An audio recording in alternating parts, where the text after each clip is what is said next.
चलिए ऑप्टिक्स पढ़ना है ना।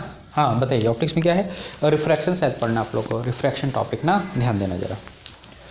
ऑप्टिक्स की अगर बात करें ना, optics this is the study of light, this is the study of light, study of light. और लाइट है क्या बाबू, याद रखिएगा, लाइट क्या है, वेव है। क्या है लाइट, एक वेव है।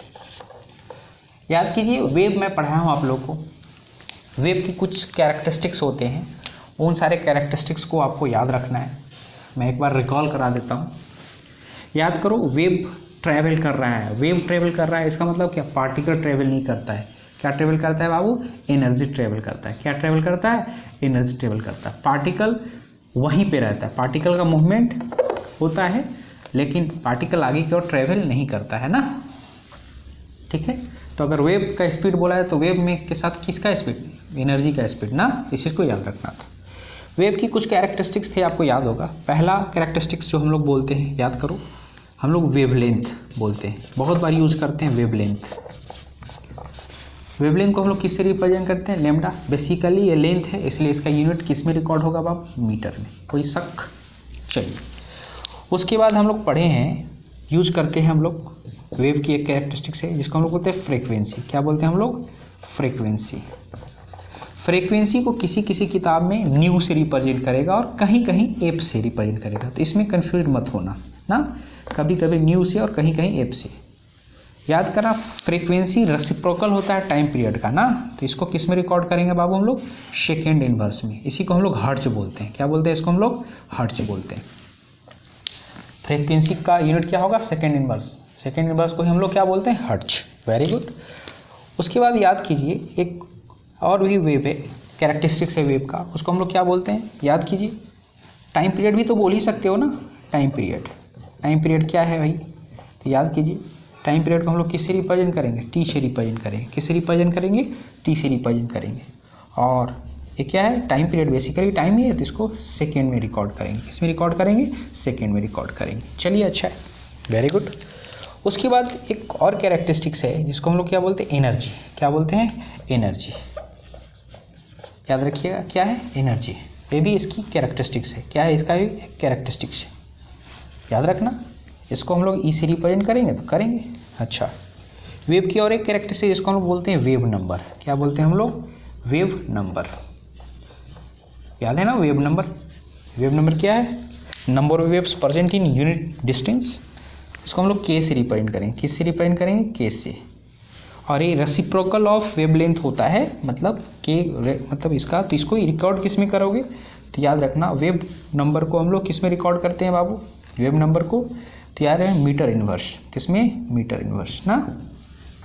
है ये सब तो बात पता ही होना चाहिए। ये वेव की कैरेक्टरिस्टिक्स है, wavelength, frequency, time period, wave number. एक और भी कैरेक्टरिस्टिक्स रहता है, इसको हम लोग स्पीड बोलते हैं। क्या बोलते हैं हम लोग, स्पीड।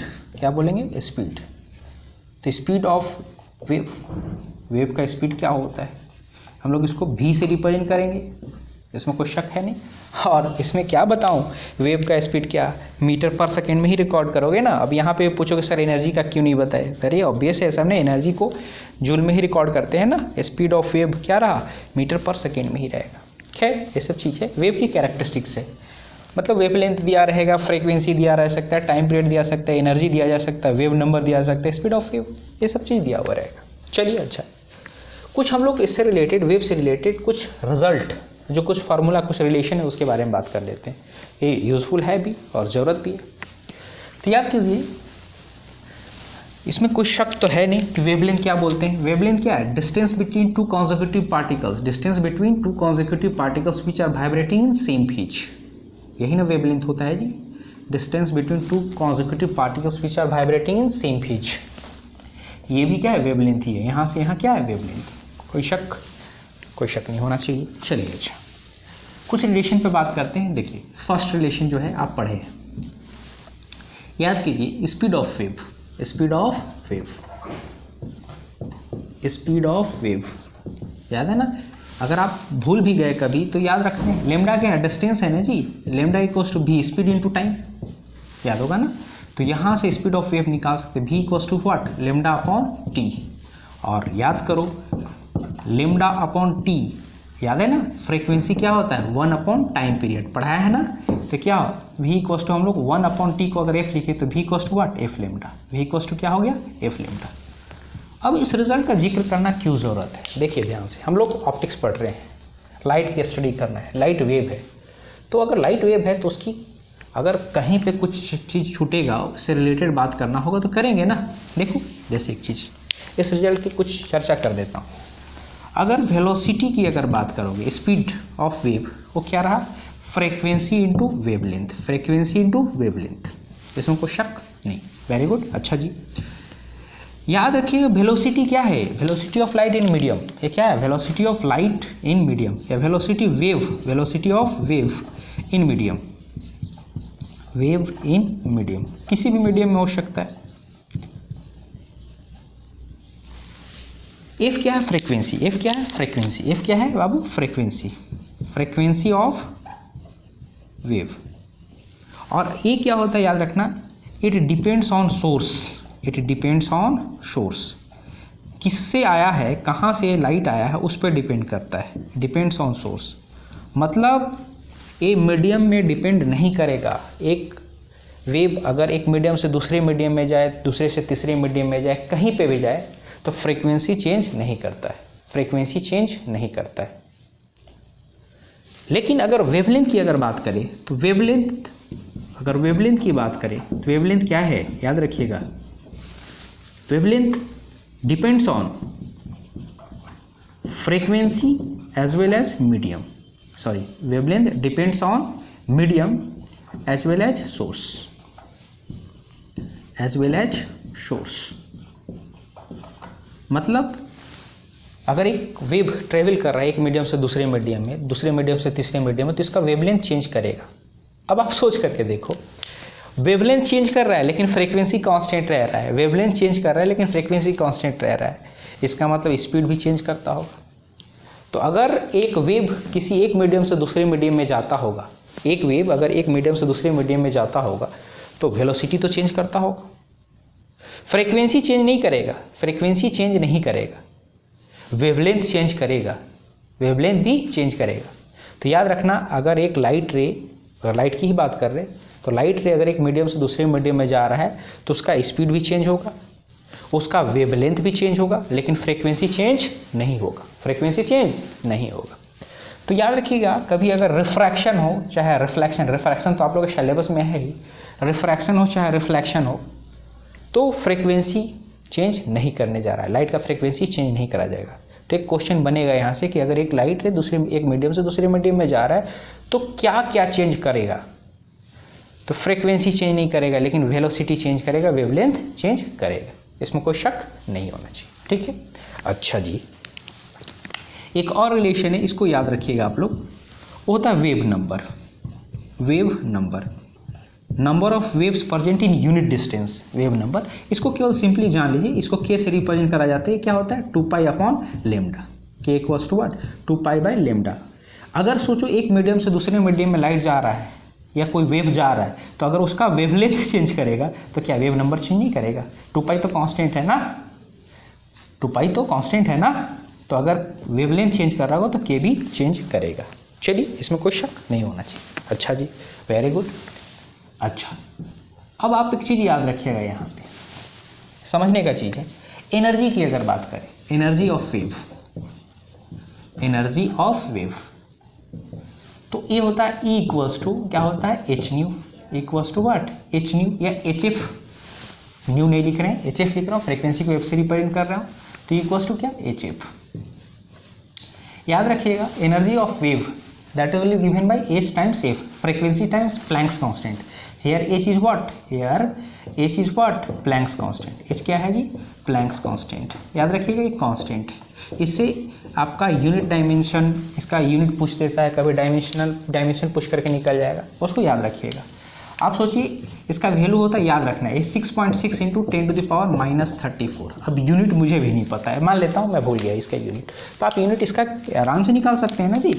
एनर्जी है E equals to H nu, nu क्या होता है 1/T ना, न्यू क्या है एफ क्या है फ्रीक्वेंसी क्या 1 अपॉन टाइम पीरियड। तो सोचो तो क्या हो जाएगा एच का यूनिट अगर बात करोगे तो एनर्जी जूल ना, एनर्जी क्या जूल ना, और टी क्या है टाइम पीरियड, तो जूल सेकेंड हो गया ना बाबू, तो इसका याद रखिएगा जूल सेकेंड होता है।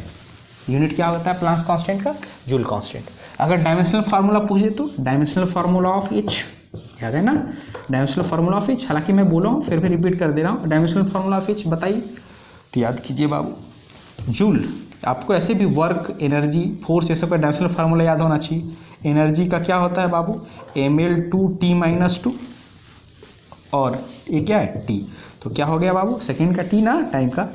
तो अब बताइए क्या हो गया, ml2t-1, this is the dimensional formula of H, याद रखिएगा। मतलब अगर कोई पूछे तो एच का dimension 1 unit in mass, 2 unit in length and -1 unit in time है, इज इट, इसको याद रखना, इसमें कोई शक नहीं। चलिए अच्छा जी, ये सब चीज़ क्लियर होना चाहिए, ये सब क्लियर है, अच्छा क्लियर है, इसको कॉपी कीजिए।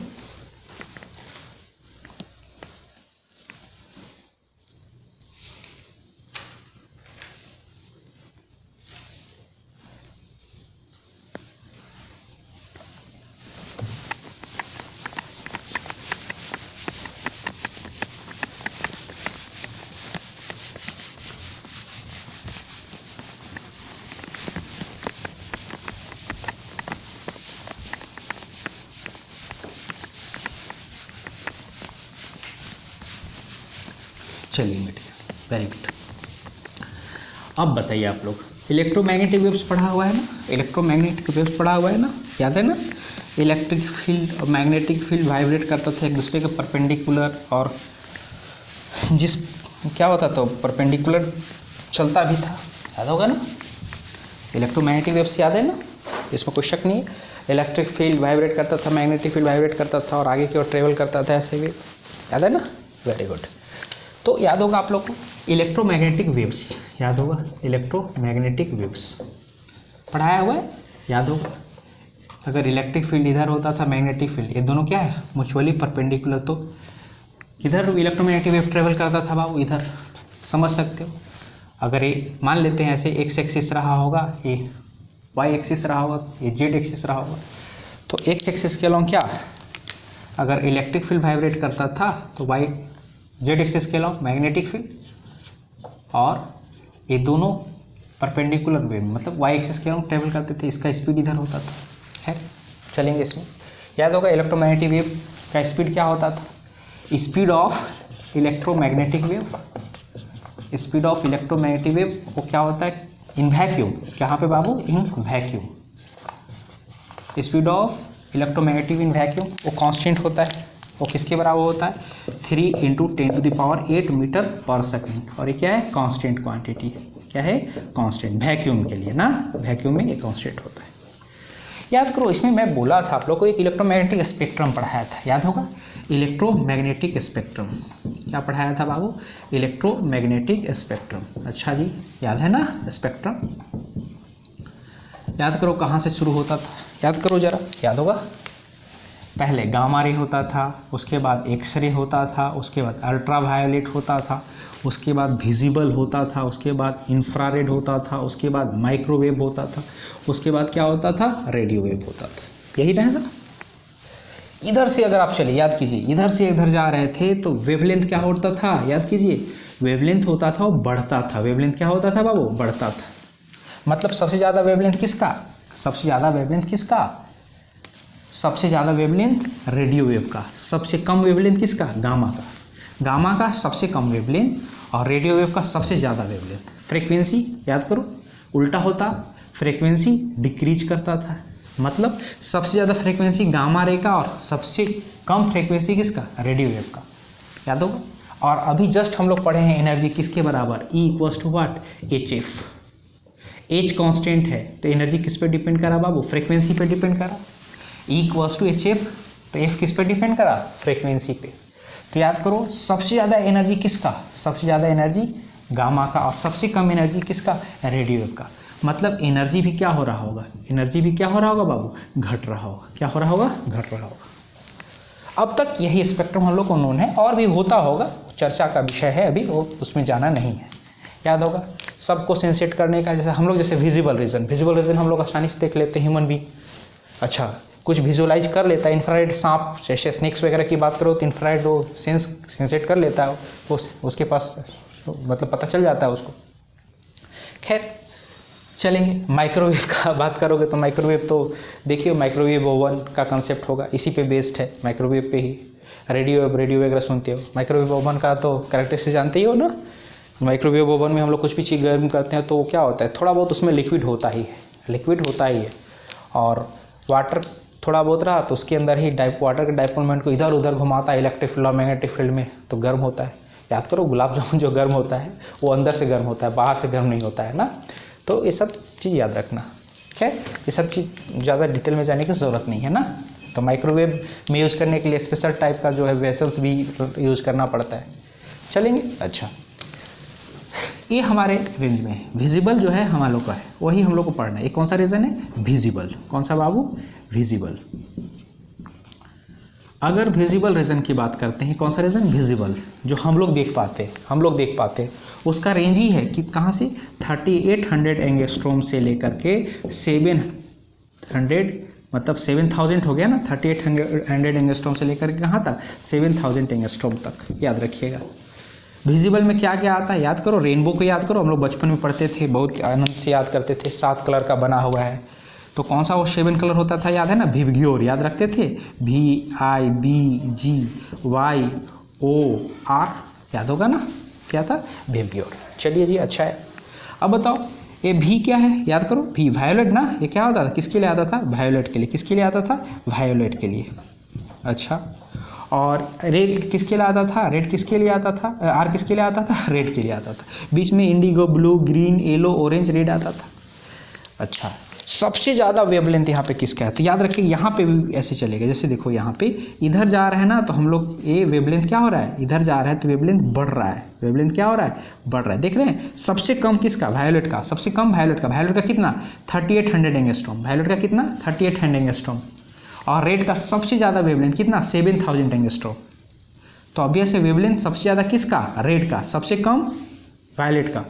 तो ऑब्वियस है फ्रीक्वेंसी तो घट रहा होगा। सबसे कम फ्रीक्वेंसी किसका, रेडियो वेव का, सॉरी रेड का। और सबसे सबसे ज़्यादा फ्रीक्वेंसी किसका, सबसे ज़्यादा फ्रीक्वेंसी किसका बाबू, सबसे ज़्यादा फ्रीक्वेंसी वायलेट का। चलो अच्छा जी, इसमें कोई दिक्कत नहीं होना चाहिए। अब बताइए ज़रा, एक चीज़ मैं आपसे क्वेश्चन पूछता हूँ, ज़रा बताइएगा ज़रा, ट्रेन वगैरह का, जैसे अगर रेल वगैरह का होता है, मरम्मत किया जाता है या रोड पे कंस्ट्रक्शन का काम चलता है, तो उसके पहले आगे जो है एक रेड कलर का मतलब कैसे झंडा या फिर कपड़ा लगाया जाता है, बहुत मतलब रोड पे लगा दिया जाता है। तो ज़रा सोच करके बताइए, तो रेड कलर का झंडा क्यों यूज़ करते हैं हम लोग, ब्लू क्यों नहीं यूज़ करते, वायलेट क्यों नहीं यूज़ करते, येलो क्यों नहीं यूज़ करते, हम लोग रेड ही क्यों यूज़ करते हैं, ज़रा सोच करके बताइएगा, सोच करके आइएगा आप लोग ज़रूर ना। तो ये मैं बताया आप लोग को, इलेक्ट्रोमैग्नेटिक स्पेक्ट्रम जो होता है वो कहाँ से, गामा से चला रेडियो वेव तक चला ना, गामा रे से कहाँ तक चला, रेडियो वेव तक, ये रहा है। हम लोग को किस में फोकस करना है, विजिबल। विजिबल रीजन कहाँ से बना है, याद करो, 3800 एंगस्ट्रॉम से कहाँ तक, 7000 एंगस्ट्रॉम तक।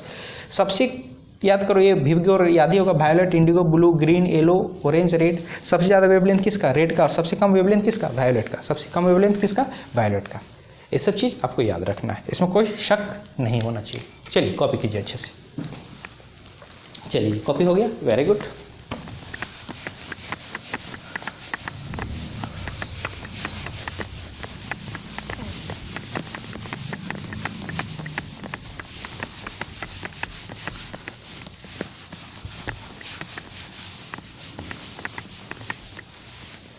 चलिए अब देखिए ज़रा, हम लोग थोड़ा सा रिफ्रैक्शन हम लोग को पढ़ना है। क्या पढ़ना है, रिफ्रैक्शन। समझिएगा ज़रा रिफ्रैक्शन है क्या, याद रखिएगा।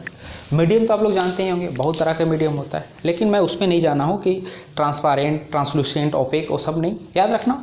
अभी हम लोग जो समझेंगे ऑप्टिकल मीडियम, याद रखना, जहाँ से लाइट रे ट्रेवल कर सके, जिस मीडियम में लाइट रे ट्रेवल कर सके उसको हम लोग ऑप्टिकल मीडियम बोलेंगे। जैसे ईयर हो गया, वाटर हो गया, ग्लास हो गया, डायमंड हो गया, टर्पेंटाइन ऑयल हो गया, ये सब चीज़ का होगा। तो याद रखिएगा ये सब चीज़ ना। तो देखिए, जैसे तालाब आप कंसीडर करते हो, तो तालाब में क्या है, ऐसे एक सरफेस तो बनता होगा ना जी बाबू, ये क्या है, सरफेस बनता होगा। ऊपर क्या है, मान लेते हैं मीडियम 1, समझाने के लिए, जैसे ऊपर है मीडियम 1, मान लेते हैं ईयर है, क्या है, ईयर या वैक्यूम, कोई दिक्कत नहीं, ईयर और वैक्यूम अभी आप लोग सब बराबर मान कर चलिए। इधर क्या है, वाटर है, क्या है, वाटर। ये वाटर क्या है, मीडियम टू, चलिए ये अच्छा कोई बात नहीं, ये मीडियम 1 है, ऊपर एयर है और ये क्या है, वाटर है। ये बताओ जरा, अगर बात करा जाए तो ये क्या है, एक इंटरफेस है ना, दिस इज द इंटरफेस। कौन सा इंटरफेस, एयर वाटर इंटरफेस। कौन सा है, एयर वाटर इंटरफेस। क्या है बाबू ये, एयर वाटर इंटरफेस। कौन सा इंटरफेस, एयर वाटर इंटरफेस। ये क्या कर रहा है इंटरफेस, ऑब्वियस है, this interface separates the two media in contact, this interface separates the two media in contact. Air और वाटर को सेपरेट कर रहा है, ये क्या कर रहा है बाबू, separates the two media in contact, separates the two media, plural of medium, the two media in contact। ये क्या कर रहा है, सेपरेट कर रहा है।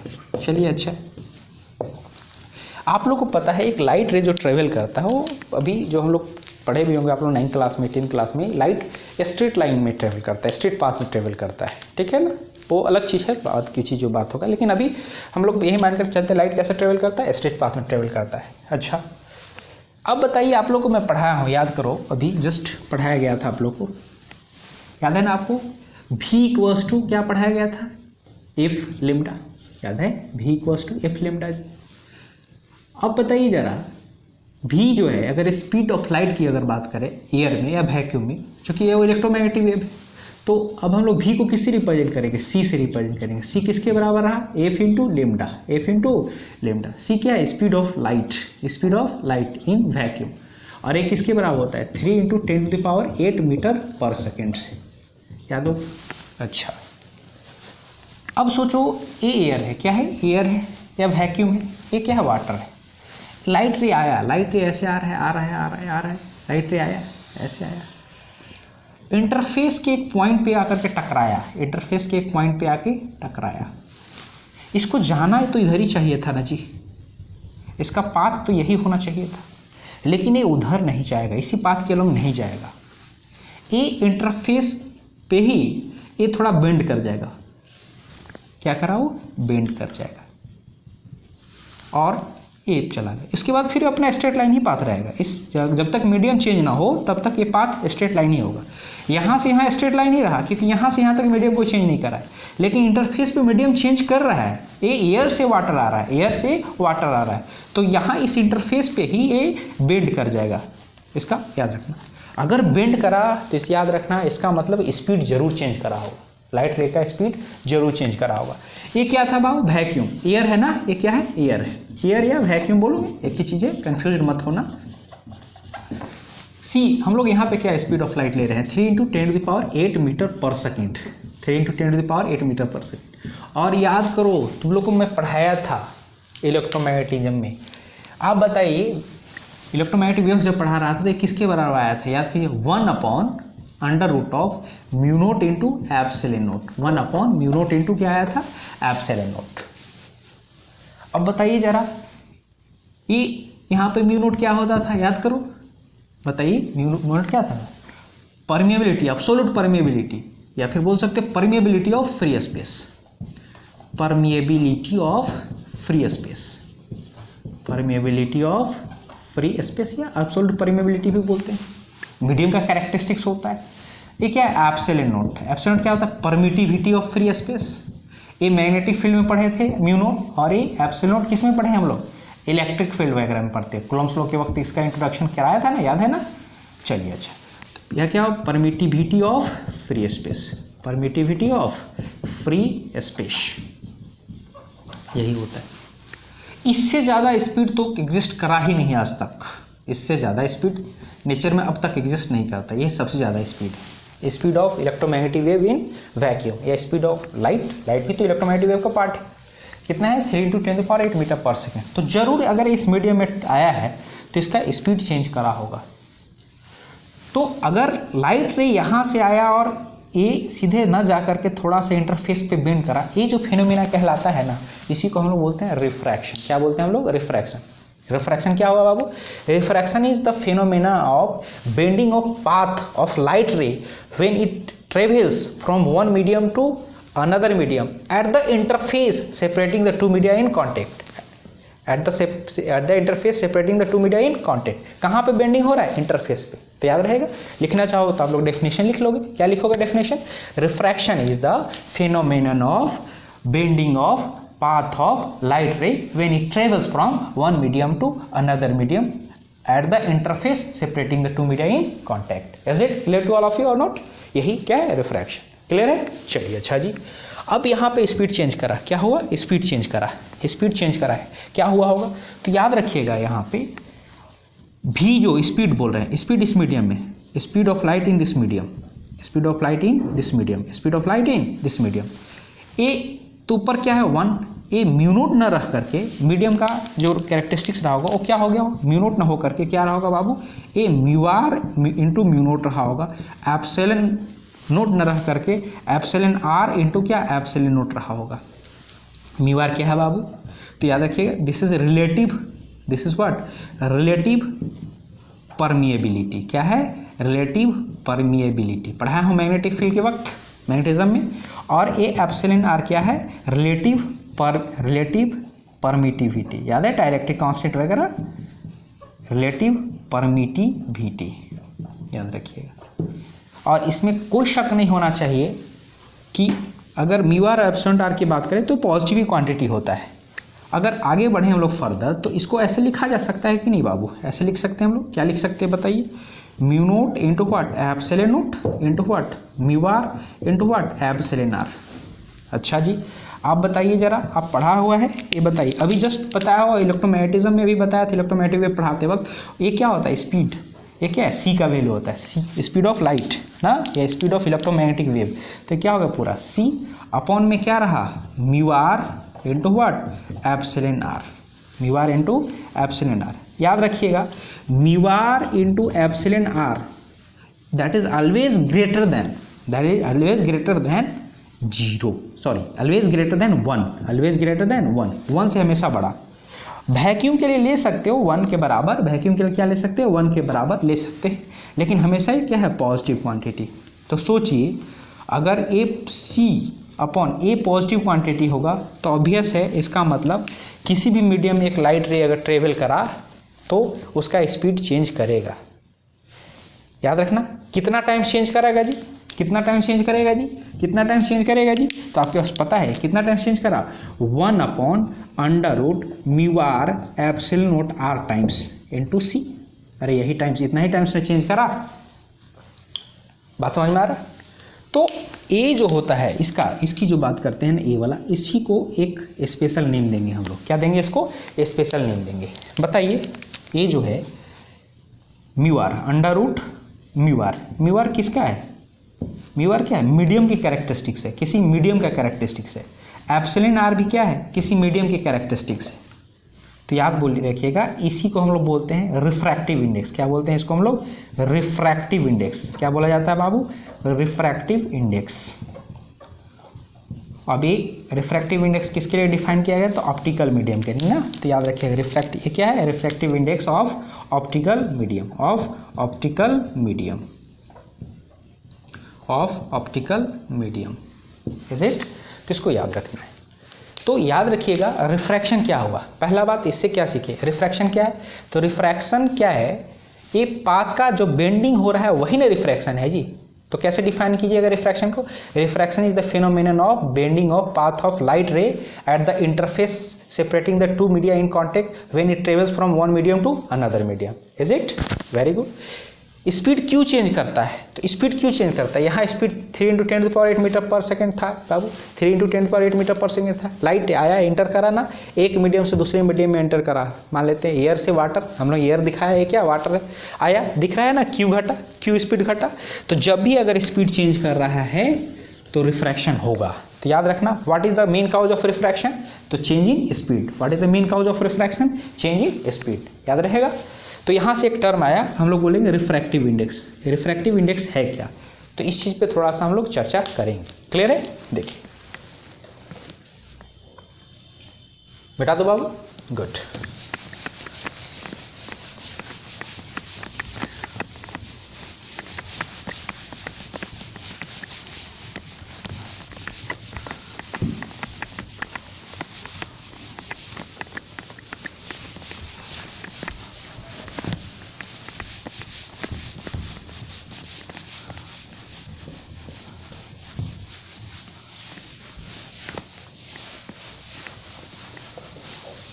चलिए अच्छा है। तो अब हम लोग रिफ्रैक्टिव इंडेक्स देखेंगे। क्या देखेंगे बाबू? Refractive index. समझिएगा जरा अच्छे से ना, रिफ्रैक्टिव इंडेक्स और अभी कौन सा? अब्सोलूट। कौन सा? Absolute refractive index. याद रखिएगा किसका होता है? तो of optical medium, of optical medium, of an optical medium, of an optical medium. Very good. अभी जस्ट देखिए आप लोग, पता चला क्या है? ध्यान दीजिएगा। ये मीडियम 1 था, अभी मीडियम 1 की जगह हम लोग सीधे मान रहे हैं कि वैक्यूम है। क्या है? वैक्यूम। क्या है? वैक्यूम है। और यहाँ पे समझाने के लिए एक ग्लास ले लेता हूँ। क्या ले लेता हूँ? ग्लास ले लेता हूँ समझाने के लिए। ध्यान दीजिएगा जरा। अब बताइए वैक्यूम में अगर लाइट रे आ रहा होगा, लाइट तो किस स्पीड से ट्रेवल कर रहा होगा? याद कीजिए आप लोग, पता ही आप लोग को, अभी जस्ट चर्चा किया गया। सी स्पीड ऑफ लाइट, सी क्या? 3 × 10⁸ मीटर पर सेकेंड। और इस सी का जो चर्चा करा गया था, याद कीजिए, और सी किसके बराबर था? 1/μ0 एप्सिलॉन नॉट। इसमें कोई शक नहीं। अब आया, यहाँ पे आया, ऑब्वियस है ये बेंड करा ऐसे जा करके नहीं, ये किधर गया है? ऐसे ऐसे आया है। कैसे आया है? ऐसे आया। तो सी क्या है? सी क्या है? याद रखिए, speed of light in air, speed of light in air, speed of light in air. यहाँ भी क्या है? भी क्या है बाबू? याद रखिएगा, speed of light in medium से glass, speed of light in medium से ग्लास। क्या बोल देते हैं हम लोग? ग्लास बोल देते हैं। इसमें कोई शक नहीं। चलिए अच्छा है जी, वेरी गुड। बताइए भी किसके बराबर आया था? याद करो तो, अभी जस्ट बताया था C/√μr epsilon r μr into epsilon r, that is always greater than equal to 1। कोई शक? समझ आया? समझ आया बाबू आप लोग को? इसमें कोई दिक्कत नहीं होना चाहिए। चलिए अच्छा है, समझिए जरा अच्छे से। अब सोचिए जरा, आप देखो, अगर C speed of light in medium है, यहाँ पे आया तो स्पीड क्या हो गया इसका? देख रहे हो? C/A हो गया ना। मतलब स्पीड जो है कितना टाइम्स घट रहा है, कितना टाइम्स घट रहा है, वही ना मीडियम का रिफ्रैक्टिव इंडेक्स होगा जी। समझाने के लिए मैं मान लेता हूँ, यहाँ वैक्यूम था, वैक्यूम में स्पीड अगर रिकॉर्ड करा गया तो 3 × 10⁸ मीटर पर सेकेंड। कितना था? 3 × 10⁸ मीटर पर सेकेंड था। ग्लास में जब स्पीड रिकॉर्ड करा गया लाइट का, ग्लास में जब स्पीड रिकॉर्ड करा गया ग्लास का, किसका? लाइट का, जब ग्लास में स्पीड रिकॉर्ड करा गया तो ये आया 2 × 10⁸ मीटर पर सेकेंड। क्या है बाबू? 2 × 10⁸ मीटर पर सेकेंड। तो अगर हम लोग को सी भी पता चल गया और क्या है? भी पता चल गया, तो यहाँ से देखिए भी किसके बराबर है? भी किसके बराबर? C/μr epsilon r। अब बताइए तो जरा, भी कितना दिया हुआ है? भी कितना दिया हुआ है बाबू? भी कितना दिया हुआ है बाबू? भी कितना आया है? ये भी क्या? सी क्या है यार? भी क्या है यहाँ पे? ग्लास। भी क्या है? ग्लास। जिस मीडियम का ले रहा है तो इसको Vm लिख देना, वेलोसिटी ऑफ मीडियम। तो अगर ये वेलोसिटी ऑफ मीडियम रहा तो ये क्या है? C/, यही ना कैरेक्टरिस्टिक, इसी को ना बोले हम लोग रिफ्रैक्टिव इंडेक्स बोले हैं। वो क्या रहा? μm, मीडियम का ही ना डिपेंडेंसी है जी, मीडियम पे ही ना डिपेंड करता है μr × एप्सिलॉन r। तो हमने जिस मीडियम का वेलोसिटी लिखा है उसी मीडियम का रिफ्रैक्टिव इंडेक्स है, उसी मीडियम क्या है? Refractive index. तो μm क्या हो गया? Refractive index of medium is what? C/Vm, C/Vm। मतलब refractive index of the medium is the ratio of speed of light in vacuum. Refractive index of medium is the ratio of speed of light in vacuum to the speed of light in that medium, speed of light in that medium। अगर यहाँ water रखे हो तो यहाँ भी water, जैसे अगर बोलता है रिफ्रैक्टिव इंडेक्स ऑफ वाटर तो C/, velocity of light in water. अगर यहाँ पे रिफ्रैक्टिव इंडेक्स ऑफ ग्लास का निकालना है तो क्या? Speed of light in vacuum upon velocity of light in glass. जिसका निकालना है म्यू ग्लास तो भी ग्लास, म्यू एयर तो भी एयर, म्यू टर्पेंटाइन तो भी टर्पेंटाइन। याद रखना, इसमें कोई शक नहीं होना चाहिए। इसमें कोई शक नहीं होना चाहिए। तो ये क्या रहा, रिफ्रैक्टिव इंडेक्स। आप सोच सकते हो अभी जस्ट बताया आप, तो बताइए अगर ग्लास का रिफ्रैक्टिव इंडेक्स निकालना होता तो क्या आता है, सी क्या है 3 × 10⁸ मीटर पर सेकेंड है ना बाबू। तो ये क्या होता है 3 × 10⁸ metre per second upon velocity of light in glass 2 × 10⁸ metre per second consider करा है, मुझे पता था। तो ये क्या हो 3/2 होगा। तो 3/2 क्या हो गया, रिफ्रैक्टिव इंडेक्स ही ना हुआ बाबू, रिफ्रैक्टिव इंडेक्स ही ना हुआ किसका, ग्लास का। तो याद रखना रिफ्रैक्टिव इंडेक्स कौन सी बात कर रहे हैं, एब्सोल्यूट वैल्यू की बात कर रहे हैं हम लोग, एब्सोल्यूट वैल्यू की बात कर रहे हैं। तो क्या हुआ एब्सोल्यूट वैल्यू, रिफ्रैक्टिव इंडेक्स बाबू, refractive index of medium is the ratio of speed of light in vacuum to the speed of light in that medium. Is it? A refractive index of a medium is the ratio of speed of light in vacuum to the speed of light in that medium. Is it clear to all of you or not? Very good. अच्छा जी, इसमें कोई शक नहीं होना चाहिए।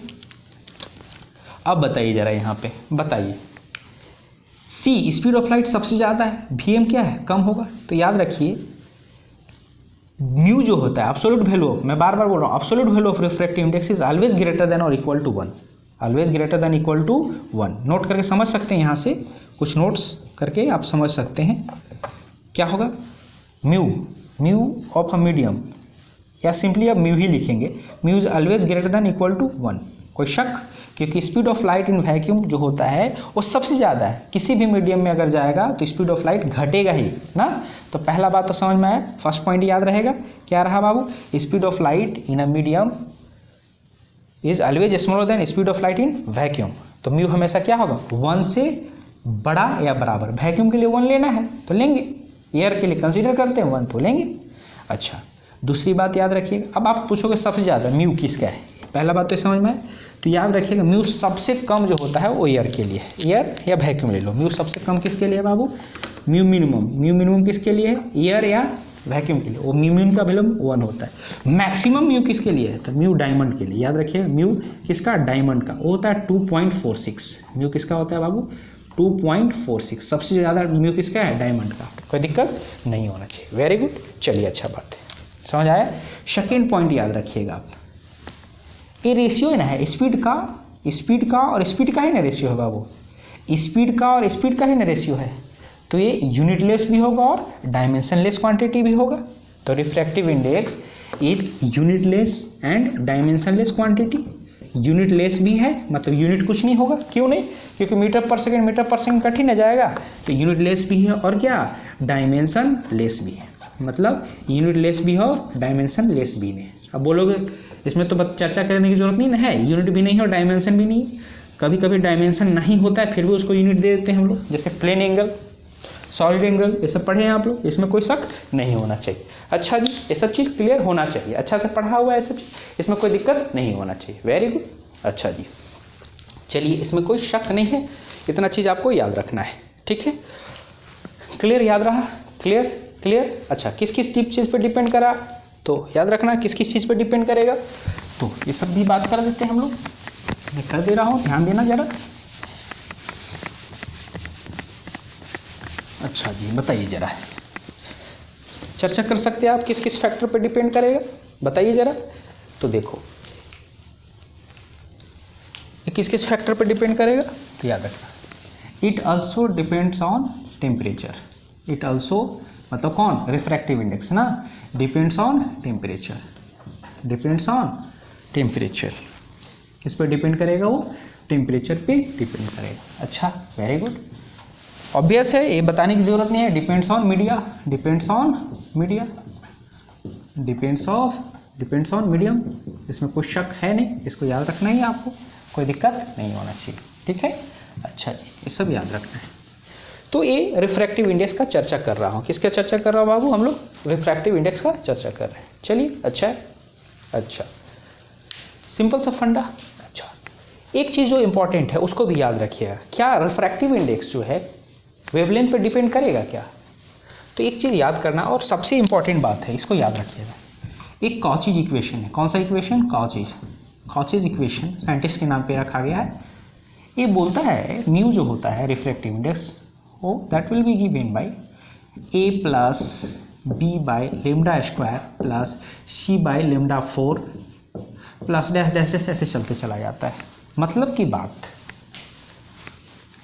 यहाँ से अगर सोचोगे तो म्यू किस पे डिपेंड करा, mu is inversely proportional to wavelength, mu is inversely proportional to wavelength. तो याद रखना रिफ्रैक्टिव इंडेक्स जो होता है वो कलर पे भी डिपेंड करता है, रिफ्रैक्टिव इंडेक्स कलर पे भी डिपेंड करता है। रिफ्रैक्टिव इंडेक्स किस पे डिपेंड करता है बाबू, कलर पे भी डिपेंड करता है। म्यू क्या रहा, वेवलेंथ ज़्यादा तो रिफ्रैक्टिव इंडेक्स कम, वेवलेंथ ज़्यादा तो रिफ्रैक्टिव इंडेक्स कम, और रिफ्रैक्टिव इंडेक्स अगर रहा कम तो वेवलेंथ ज़्यादा रहा, वेवलेंथ अगर कम रहा तो रिफ्रैक्टिव इंडेक्स ज़्यादा, और वेवलेंथ ज़्यादा तो रिफ्रैक्टिव इंडेक्स कम। जैसे आप एग्जांपल के तौर पे आप सोच सकते हो, एक कॉची इक्वेशन है, इसमें जाने की ज़्यादा जरूरत, डिटेल्स जाने की जरूरत नहीं, याद रखना ABC कांस्टेंट है, ABC पॉजिटिव कांस्टेंट होता है ना, उसमें जाने की जरूरत नहीं है, लेकिन इतना याद रखना है कि म्यू जो है वो इन्वर्सली प्रोपोर्शनल टू वेवलेंथ होता है। अब आप पढ़ाइए, बताइए जरा बाबू, आप पढ़े हैं ना विबग्योर, विबग्योर का कंसेप्ट आप पढ़े हैं ना, विबग्योर पढ़े हैं ना, पढ़े हैं ना, विबग्योर पढ़े हैं ना, पढ़े हैं, याद है? चलिए देखिए, तो सबसे ज़्यादा वेवलेंथ किसका, रेड का, सबसे कम वेवलेंथ किसका, वायलेट का, सबसे कम वेवलेंथ किसका, वायलेट का, सबसे ज़्यादा वेवलेंथ किसका, रेड का। तो आप बता सकते हैं म्यू सबसे ज़्यादा किसका होगा, तो याद रखिए म्यू सबसे ज़्यादा वायलेट का होगा, और म्यू सबसे ज़्यादा किसका होगा, वायलेट का। अगर बोला तो म्यू भी is greater than mu Indigo, समझ रहे हो ना, म्यू, म्यू कौन सा, ब्लू, म्यू कौन सा, ग्रीन, कौन सा, म्यू, समझ रहे हो, येलो, म्यू कौन सा, ऑरेंज, म्यू रेड। मतलब सबसे कम रिफ्रैक्टिव इंडेक्स किसका जी, किसके लिए, अगर किसी एक लाइट से पास कराओगे तो उसके लिए रिफ्रैक्टिव इंडेक्स सबसे कम किसका, रेड का। समझ आ रहा है? क्यों, सिंपल सा फंडा है, क्योंकि सब इधर क्या वेवलेंथ बढ़ रहा है, इधर क्या वेवलेंथ बढ़ रहा है, तो इसका मतलब म्यू क्या हो रहा होगा, घट रहा होगा। वेवलेंथ अगर बढ़ रहा है तो म्यू क्या हो रहा होगा, घट रहा होगा। ये सिंपल सा लॉजिक है। तो ये बात रिफ्रैक्टिव इंडेक्स की बात कर ली, इसमें कोई शक नहीं है, इसमें कोई शक नहीं। लेकिन ये रिफ्रैक्टिव इंडेक्स किसकी चर्चा हुई, absolute value of refractive index का ना। अच्छा जी, चलिए, अच्छा कोई बात नहीं, ठीक है, अच्छा चलिए मिटा दो इसको, इसको मिटा दो। चलिए, एक टर्म है रिलेटिव रिफ्रैक्टिव इंडेक्स। क्या है, रिलेटिव रिफ्रैक्टिव इंडेक्स टर्म है जिसका नाम क्या है, रिलेटिव रिफ्रैक्टिव इंडेक्स। देखिए उसकी भी चर्चा कर देता हूँ।